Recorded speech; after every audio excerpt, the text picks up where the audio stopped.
In my previous video, I've talked about creating RSI strategy with take profit and stop loss, but in this video, I'm gonna show you how I implemented trailing stop loss to minimize the drawdown of the capital. Let's first understand what trailing stop is.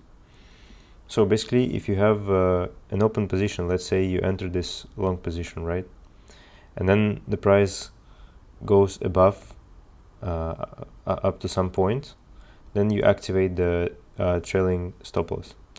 Let's take a look at this trade, it's better. So here we open the long position, and our stop loss for this setup is, so initial stop loss is 1% and trailing stop loss is also 1%. And after we go a little bit up, like here, the trailing stop loss gets activated. You see here activate trailing after 0.1%. So pretty much it's activated right here, and then it goes within the movement of the price. So every time our stop loss is moving up, and then at some point when we get to like higher price and then we see some drawback here, the trailing stop loss will basically trigger and will exit the position. So by this way we can minimize stop loss and basically maximum drawdown of the whole capital when we trade, so we protect it much better. Let's take a look at the performance chart. So here in the net profit we've generated $4,000, but we can see that short positions generated much more than the long one, so long positions are actually not profitable. But also I wanted to, yes, this chart is actually showing you how the trailing stop loss works. So basically we have this like movements to the upwards, like huge movements, but then just a little bit of movements to the downwards, right? Because these small losses, these are all trailing stop losses.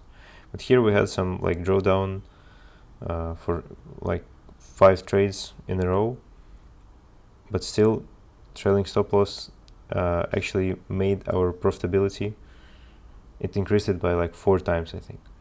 So, and also the number of trades has decreased by, I think, by half from the previous strategy.